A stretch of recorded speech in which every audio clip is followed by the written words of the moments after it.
The shuttle's ramp hissed as it lowered onto the surface of Drexer 4, releasing a blast of sterilized air from the interior. Jungle heat surged in immediately, wet, heavy, and breathing with its own pulse. The cadets filed out one by one, boots squelching in the thick, moss-covered ground. Ava Grant was the last to step off. The moment her foot touched the soil, the air seemed to weigh twice as much. It stuck to her uniform, filled her lungs with the sour scent of decaying vegetation, and dripped from leaves the size of solar sails. Above, storm clouds churned silently across the purple sky. Drexer 4 was not a hospitable moon. It orbited the gas giant Pharaon, and its jungle biome was one of the most unforgiving in the quadrant. Every 20 hours, acidic rain swept across the canopy, burning through foliage and melting any synthetic material that hadn't been treated for Drexer's specific pH. The terrain shifted constantly, as the root systems of titanic trees reshaped the landscape in slow, relentless motion. It was perfect for the Galactic Academy's Level 4 survival exam. Ava knew this already. She had studied every inch of the moon's biology, watched old mission logs, even memorized the native plant toxicity charts. But none of that seemed to matter to the others around her. 20 alien cadets stood in a wide clearing, arranged in scattered clusters based on species. Some wore shimmering suits that adjusted temperature with every step. Others, like the crystalline Varkesh twins, glowed softly through their translucent exoskins. The tallest cadet, a 6-limbed Axtar male named Goran, towered over them all, checking his gear with the confidence of a seasoned explorer.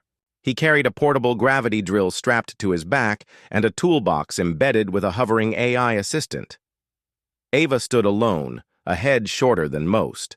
Her uniform was the standard-issue Academy jumpsuit. No upgrades, no modifications. The only gear she carried was a survival knife clipped to her belt and a thin polymer blanket folded under one arm. It wasn't a mistake. It was intentional. "Begin initialization sequence," announced a synthetic voice overhead. The Academy's AI, known only as Operator, addressed them through the surrounding comm units. "You have 12 hours to complete your task. Build a shelter capable of withstanding Drexer 4's Category 5 acid storm. All technological automation beyond Level 2 is disabled by default. No atmospheric drops, no off-world assistance. You may use local materials, survival-grade tools, and your personal knowledge." Whispers moved through the group like wind through grass. Some cadets looked visibly disturbed. One purple-skinned Ralethi female raised her hand, glowing fingertips twitching. "What about schematics? Are we allowed holographic projections?" "Negative," replied the AI. "No blueprints. Manual construction only." Goran let out a low rumble that sounded almost like amusement. "So we play caveman. Fine by me. I'll have mine up before sunset." Others laughed. Ava said nothing. She shifted the polymer blanket to her backpack, looked toward the tree line, and silently began scanning for a place to work. Most cadets hadn't even noticed her yet. "Hey, human girl!" called a voice behind her. It belonged to a thin, green-scaled Zarvan cadet whose name she couldn't recall. He pointed toward her empty hands with a smug grin. "Forget your toolkit? Or are you building a treehouse with dreams and prayers?" A few others chuckled. Ava gave no reaction. She kept walking. She wasn't interested in a verbal sparring match. Her time was limited, and the weather was already beginning to shift. The sky over Drexer 4 was a volatile thing. The first signs of a coming storm weren't clouds, but silence. The insect-like creatures buzzing in the branches above had stopped. Even the giant pollen drifters, floating sacks that usually drifted lazily through the air, were anchored to nearby vines, curled into defensive shapes. Ava had less than 10 hours before the first wind would arrive. She made her way down a slope toward a dense patch of swampy jungle. Most others were heading for the higher terrain near the ridge, where visibility and airflow were better. But Ava was looking for something else. Thicker soil. She needed clay, and lots of it.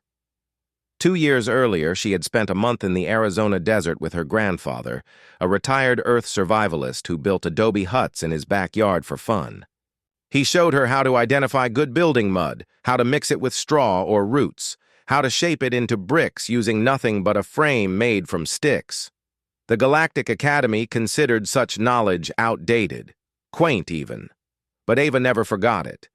She knelt beside a shallow pool and scooped some of the gray-brown muck into her hands. It had the right texture, sticky, elastic, and full of natural fiber. Perfect.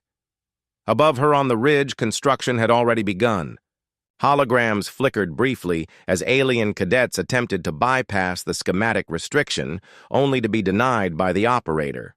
Tools whirred and clicked. Some used laser levels to scan angles. One group had set up a small drone to assist in lifting parts of their prefabricated shelter walls. The Academy hadn't forbidden drones, but in Drexer's climate, electronics were unpredictable. Ava gathered a handful of thick roots from a fallen tree and began weaving them into a large loop, tying them off with vines. It would form the base of her structure. She moved quickly, methodically, ignoring the sticky sweat that clung to her face. With no one helping and no machinery to lean on, every motion had to count. By mid-afternoon, she had laid out the first half of the circular wall, stacking mud and fiber into thick blobs and packing them tightly. The outer layer she reinforced with large leaves to add insulation. The inside she smoothed with her hands, adjusting for structural support as she worked. She didn't stop for breaks. She didn't pause to observe what others were doing.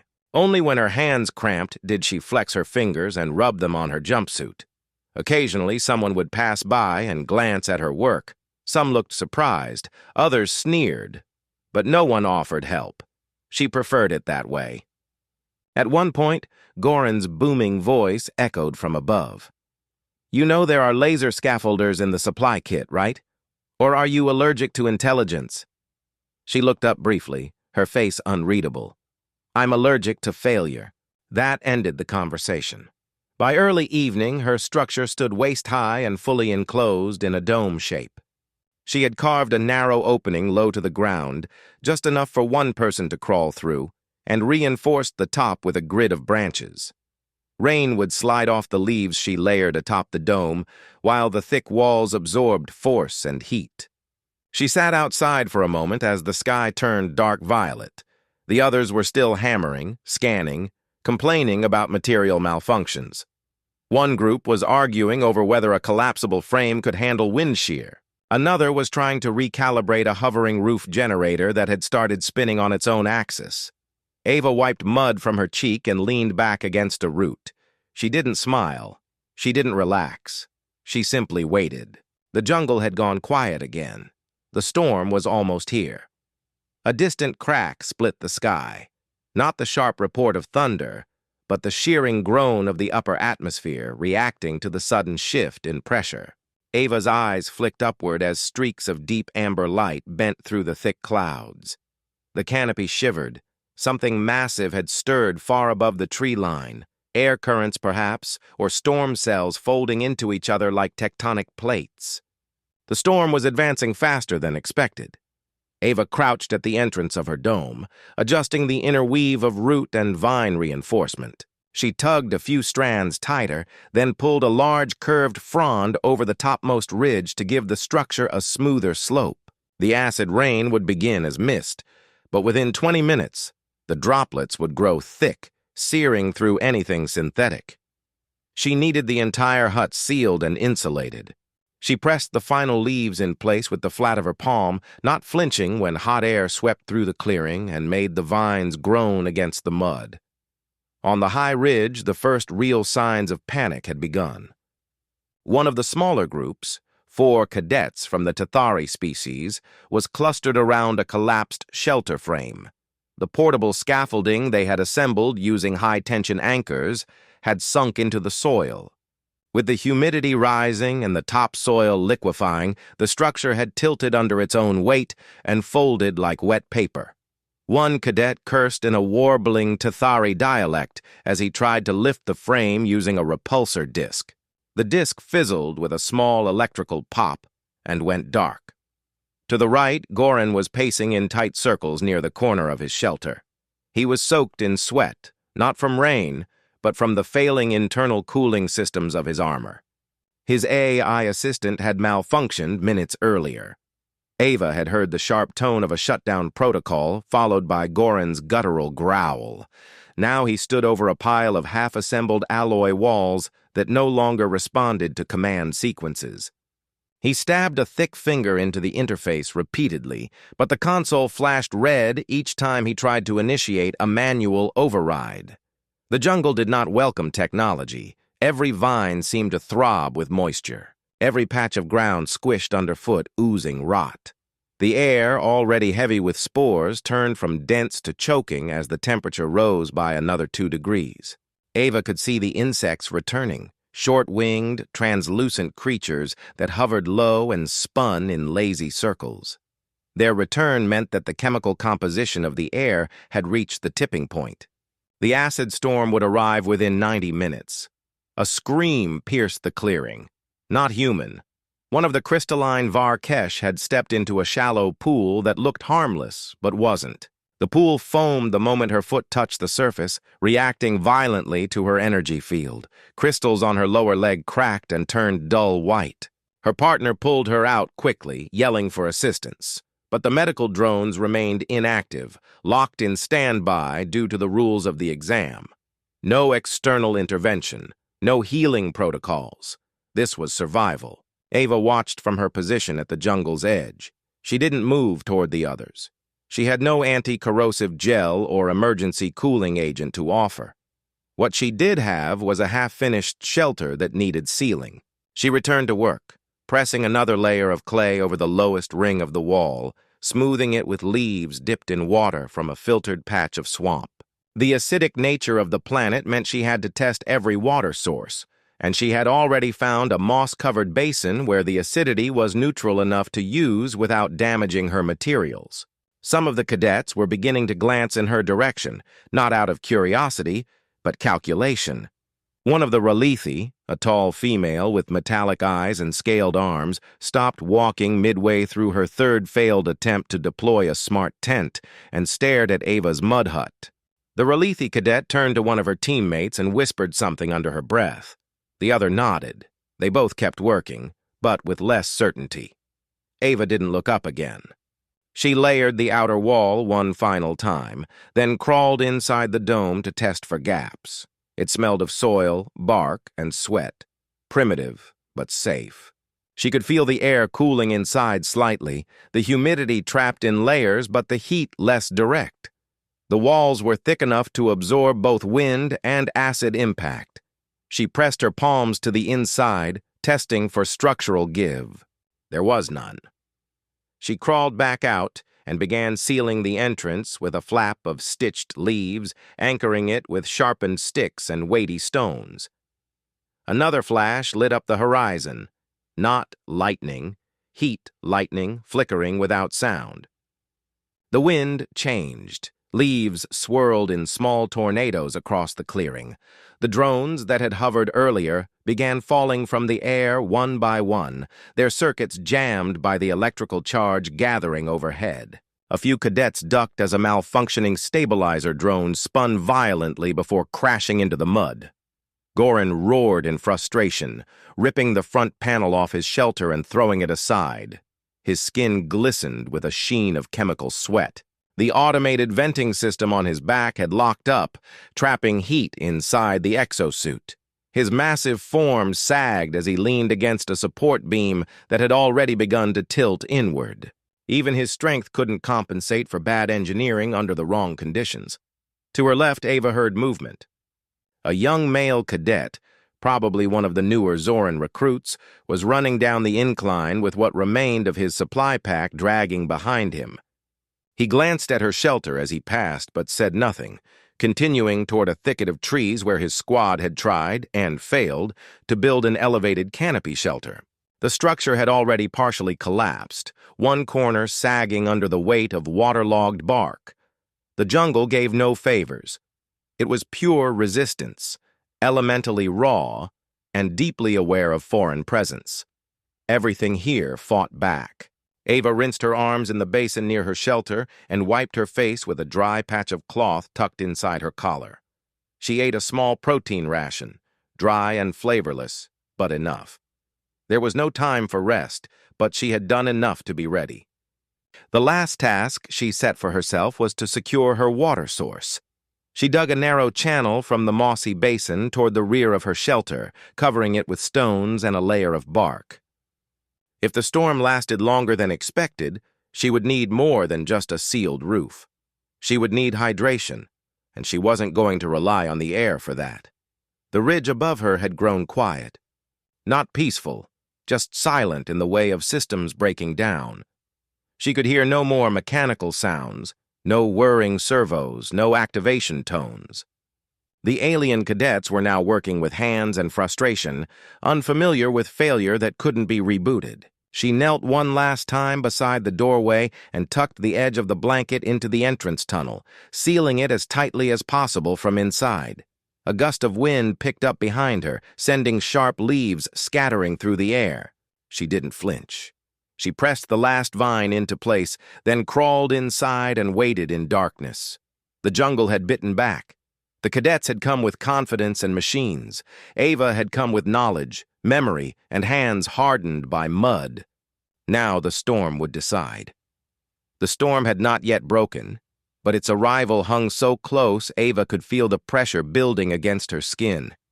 Inside her dome, the air turned thick with silence. The final leaf flap over the entrance let in a faint trickle of light, no wider than her thumb, casting an angled stripe across the packed mud wall. She listened, not just to the rustle of the jungle beyond, but to what was absent. No drone hum, no synthetic voice from instructors, no conversations laced with confidence. The forest was coiled in tension, and so were the cadets. Then came the sound of boots, staggered and unsteady, stomping through mud with more frustration than purpose. Ava remained still inside her shelter, but through the woven gaps, she could glimpse 3 silhouettes moving toward her structure. The first voice she recognized instantly. "Oh, she really did it," said the Ralethi female, her tone laced with a syrupy sarcasm. "Look at this thing. Is it mud or just extremely enthusiastic dirt?" Another voice, lower and nasal, followed with a snort. "I thought she was building an oven to cook herself in. I didn't realize it was meant to be a shelter." Ava sighed inwardly. The storm hadn't yet tested her structure, but the cadets already were. The flap shifted. Fingers tugged it aside just enough to expose Ava's face in the dim light. She remained seated, cross-legged and calm. Her hands were folded in her lap, still speckled with dried mud. Her expression was unreadable, a mask of stillness she had perfected over years of being the overlooked human in rooms full of louder voices and sharper tools. The Ralethi cadet crouched low enough for her metallic eyes to meet Ava's. "So what is it like inside? Smells like a swamp? Or maybe just like defeat?" Ava held her gaze without speaking. Silence was her language now, sharpened by days of watching others unravel under pressure. She had built her shelter from earth and roots, but her composure was built from being underestimated too many times. The third cadet, a lean Zarvan male, leaned closer. "We've got scanners failing, drones crashing, synthetic walls melting. But you're living in a cave made of compost and tree spit. How long do you think that's going to hold when the storm hits?" Ava finally spoke. Her voice was low, steady, almost bored. "Long enough?" The Ralethi cadet barked a laugh and let the flap drop. "We'll see, Mud Girl. When you're washed out by morning, try not to cry too loud. We'll be too busy salvaging what's left of our gear." Their footsteps squished away. Ava listened until the sound vanished entirely. She adjusted the flap and sat back against the packed wall. The temperature inside her dome was cooler than outside, though the air was heavy with moisture. The first real gust of acidic wind shrieked through the upper branches outside. The storm was close now, no more than half an hour away. Time slowed. She counted her breaths, each one grounding her deeper into the earth. She remembered what her grandfather had once told her as they worked side by side in the Arizona desert. Nature doesn't care what badge you wear or what gear you carry. She respects only what you build with your hands. Those words pulsed in her mind like a heartbeat. Then came another sound, one different from the mockery. Lighter steps, uncertain. A single figure approached, paused near the entrance, and gently called, "Ava?" She recognized the voice. It belonged to Goran, a soft-spoken male cadet from the Lithari species. His kind were known for their quiet resilience and strong lungs adapted to sulfuric atmospheres. He wasn't loud like the others, and he rarely joined in the group jeering. Now, outside her dome, his voice trembled, not from emotion, but from the cold that preceded the storm. She opened the flap a crack and met his eyes. "I saw what you did," he said, looking over her creation with awe. "They were laughing, but I don't think it's funny. I think it's working." She didn't answer right away. He lowered his gaze. "My shelter's falling apart. I did what the tech manual said. I followed the calibration sequences, but everything's wet, corroding. I don't know how to fix anything without my AI. I just thought maybe I'd take a closer look. I'm not here to mock you. I swear." Ava gave a slight nod and pulled the flap wider. "Come in if you want, but I don't have space for more than one." Goran crawled inside and settled near the entrance, careful not to touch the walls. He looked around slowly, then exhaled with something close to reverence. "It's warm, and it doesn't smell like decay." She pointed to the woven bark lining near the rear. "That breathes, keeps moisture from settling, and the roof is layered with 3 types of leaves. Each reacts differently to acid exposure, so when one begins to erode, the second holds the shape." He looked at her with wide eyes. "You thought of all that?" "I didn't improvise," she replied. "I prepared." Another gust howled outside, shaking trees and snapping distant branches. Ava checked the flap, reinforced it with a thicker vine, then sat back down beside Goran. He fidgeted for a moment. "Do you think any of the others will admit they were wrong?" She shook her head once. "Not yet. They're too loud to hear what's coming." Then, without warning, the first drops fell. Not soft or gentle like rain from earth, but thick, hissing beads that sizzled on contact with leaves and soil. The jungle screamed. Actual steam hissed up from the ground. Ava closed the flap and pressed the entrance shut with her back, her hands braced against the lower frame. Outside, panic erupted. She heard metal groaning, tools crashing, voices shouting instructions that were already useless. Synthetic shelters hissed and spat smoke as their surfaces were eaten away. The drone that had earlier spiraled out of control detonated with a wet popping sound when acid breached its battery core. One voice shrieked, a high-pitched cry of pain cut short by another crash. Inside the dome, silence reigned. Goran pressed his hands to the packed wall and whispered, "It's holding." Ava nodded once, not taking her eyes off the entrance. Minutes passed. Then more. The storm battered the jungle with relentless fury. Trees bent under the weight of wind and acid. But inside the dome, the mud walls stood unmoving. The roof sagged slightly from the weight of collected rain, but held its shape. The channel she had dug outside began to draw water toward the basin as designed. Goran looked around again, quieter this time, no longer stunned but deeply humbled.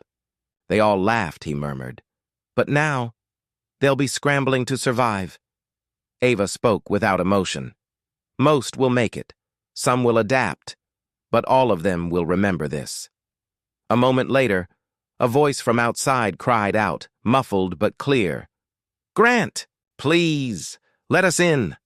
Goran's eyes darted toward the flap, then back to her. More voices followed, urgent, frantic, pleading. Ava closed her eyes for a long second. She reached out and pulled the flap open slightly, just enough to be heard. "Only one at a time," she said flatly. "You come in calm, or you don't come in at all." No one argued. One by one, the most desperate began to crawl in, and no one mocked her again. Ava shifted her body against the inner wall, her shoulder pressed firmly into the sealed entrance. The mud dome trembled slightly under the impact of wind gusts, but the structure remained intact, its weight and density absorbing the brunt of the pressure. Her breathing was slow and measured, not because she was calm, though she appeared so, but because every movement had to conserve warmth and oxygen. Around her, the air was a tense mixture of shallow breaths, quiet muttering, and the rustle of bodies adjusting to the tight quarters. 7 cadets now occupied the space, including Ava and Goran. Some had crawled in with scorched sleeves or melted gear dangling uselessly from their belts. Others were covered in clinging mud and bruises from failed collapses. No one dared speak too loudly. The memory of their own mockery hung like mist between them, and the muffled violence of the storm outside drowned any attempt at bravado. She didn't look at any of them directly. Her focus remained on the dome itself. Every line of pressure, every trickle of rain that slid down the outer bark, every vibration from a tree crashing nearby. She could feel the world outside being peeled apart, one layer at a time. It wasn't just weather, it was punishment for arrogance. Across from her, Goran sat with his knees drawn tightly to his chest. His exosuit had shut down completely, forcing him to remove the chest plate. Underneath, his clothes were soaked, and his normally proud posture had crumbled into silent defeat. His mouth remained closed, but his eyes kept darting toward Ava, watching, as if waiting for her to give out. She never did. Ava reached for her water cache, pulling a bark-wrapped pouch from under a slab of clay. She passed it first to Goran, who took a small sip and nodded once in thanks. Without a word, he passed it along to the next cadet. Each person took only a mouthful, not a drop spilled. From the dome's ceiling came a low groan, not from the structure weakening, but from the sheer pressure of wind slamming against the top layer. Ava crawled toward the source and ran her hands across the dome's inside surface.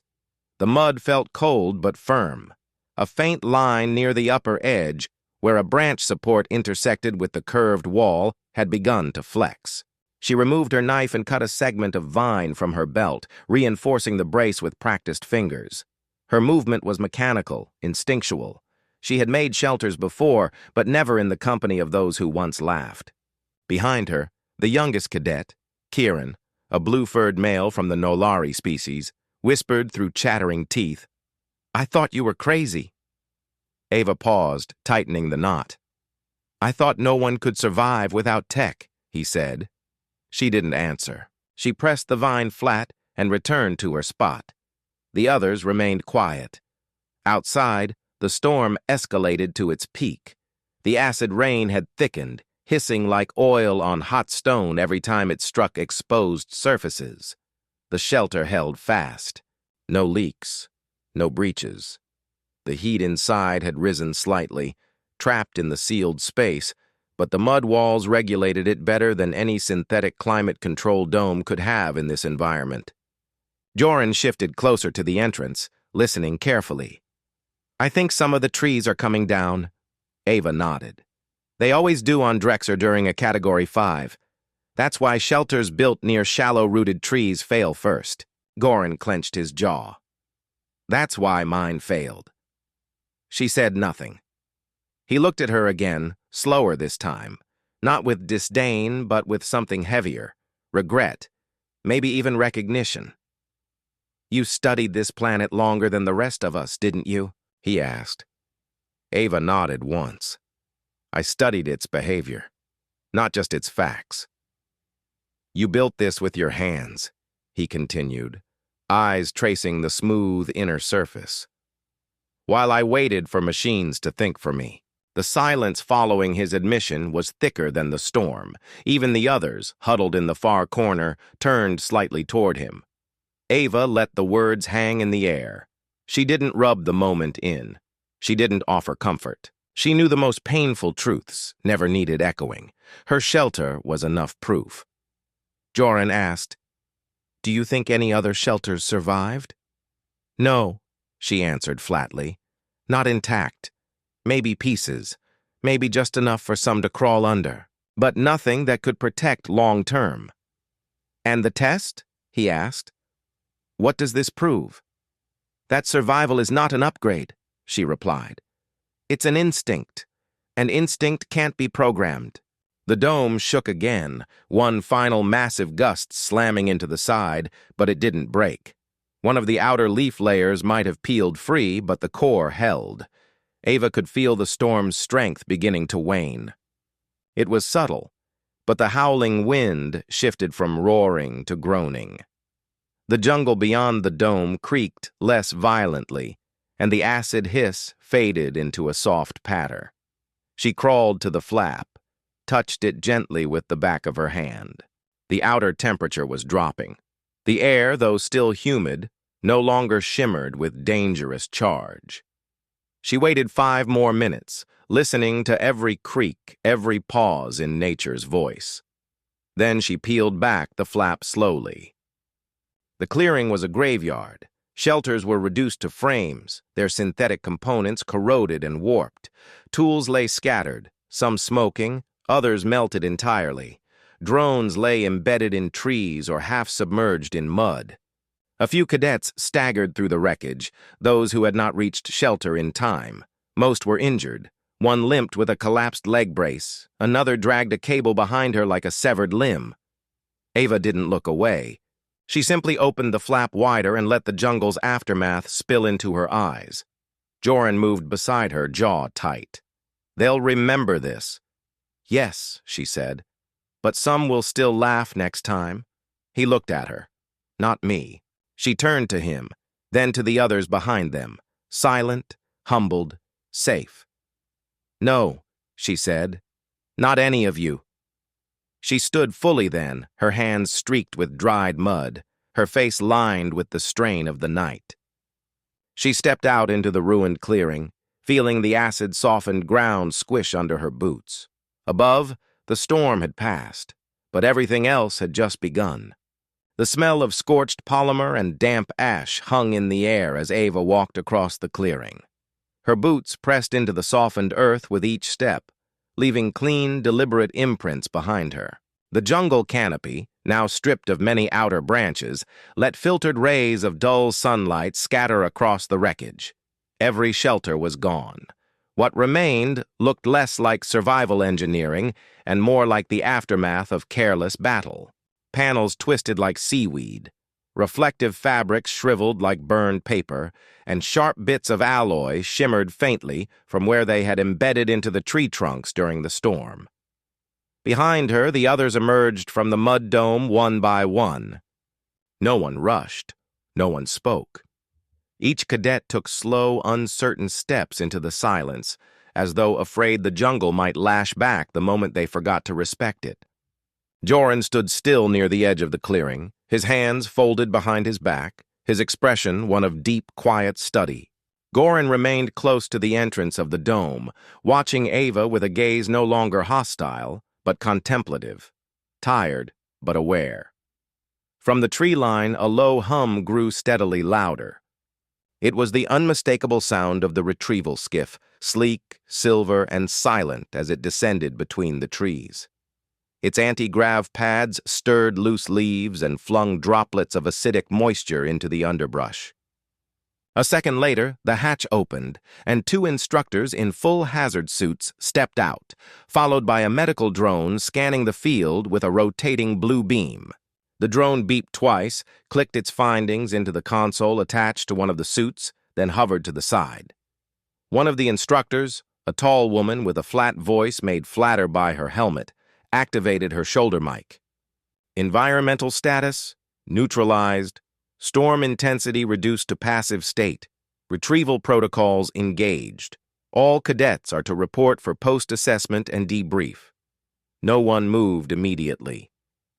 The cadets looked at each other first, mud-streaked, bruised, no longer grouped by species or uniform. They were simply survivors now. Ava glanced at Goran, who gave her a curt nod before stepping forward. The others followed. She waited until the last of them passed before joining at the rear of the group. As she stepped into the shadow of the skiff's ramp, one of the instructors paused her with a gloved hand raised. "You're Ava Grant?" "Yes," she said. The instructor turned toward the console and scrolled through a line of data. "Your shelter was the only one with an interior temperature consistent throughout the storm. No recorded atmospheric breaches. Structural integrity, 98.3%. 7 cadets listed your dome as safe zone refuge. Confirmed?" She nodded. "Construction method? Manual. Mud fiber root, structural branch supports, leaf layering for acid runoff." The instructor's voice was neutral, but her head turned slightly as if in acknowledgement. "You violated no protocols, used no restricted tech. You will receive full assessment credit and recommendations for instructor citation." Ava gave no outward reaction. She simply stepped aboard the ramp and took her seat near the back of the craft. The others sat scattered through the passenger hold. Goran raised his hand briefly in a small wave. She returned the gesture with a nod.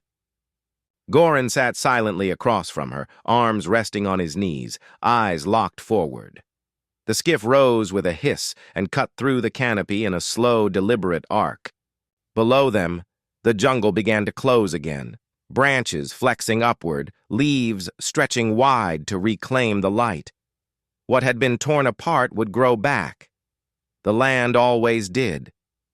When the cadets were dismissed to the post-exam hall, Ava made no effort to linger with the others. She walked past the decontamination zone, removed the last of her gear, and approached the central command desk where a junior officer waited to file her final logs. As she stood there, waiting for the datapad to finish synchronizing her biometric record, a familiar voice spoke behind her. "I owe you an apology." She turned slowly. Goran stood there without his armor, just the basic black uniform clinging to his broad frame. He looked smaller without the suit. He also looked older, not in years, but in the way someone changes after facing something that humbles him deeply. "I dismissed you before I saw what you were really doing," he said. Ava crossed her arms but said nothing.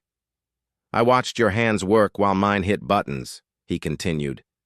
"You didn't say anything back, even when I mocked you. You just built. And when the dome held, I sat inside it knowing I hadn't earned a single breath of the safety it gave me." She uncrossed her arms. "Then learn something from it." "I will," he said. "I already have." He hesitated. "I requested to be reassigned to the Environmental Adaptation Task Force.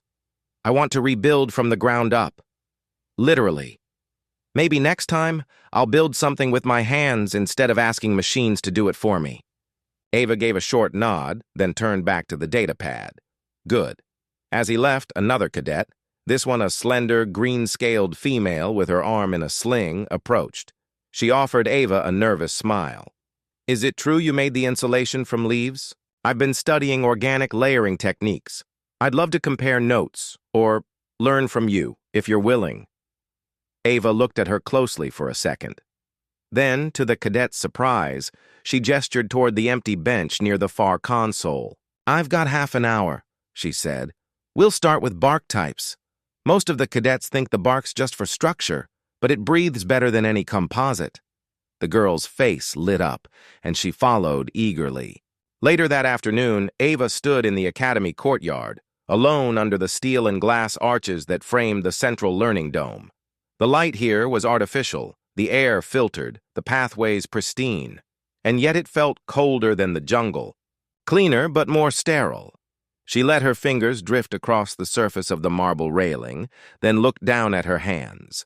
Mud had long since been washed away, but a ghost of it still remained in her fingernails, a reminder of what mattered more than presentation. Behind her, a sharp tone sounded. A notification blinked across her wristband. She tapped it open. It was from the Academy Board. "Cadet Ava Grant. Due to the exceptional nature of your performance and the field leadership demonstrated under duress, you are hereby recommended for the Environmental Field Strategies Instructional Cadre. Final confirmation pending. Instructor preliminary status approved." She exhaled slowly, then smiled, not out of pride, but something closer to understanding. She hadn't come here to be the best. She had come to prove that survival was still a matter of instinct, discipline, and dirt. Now the Academy had finally listened.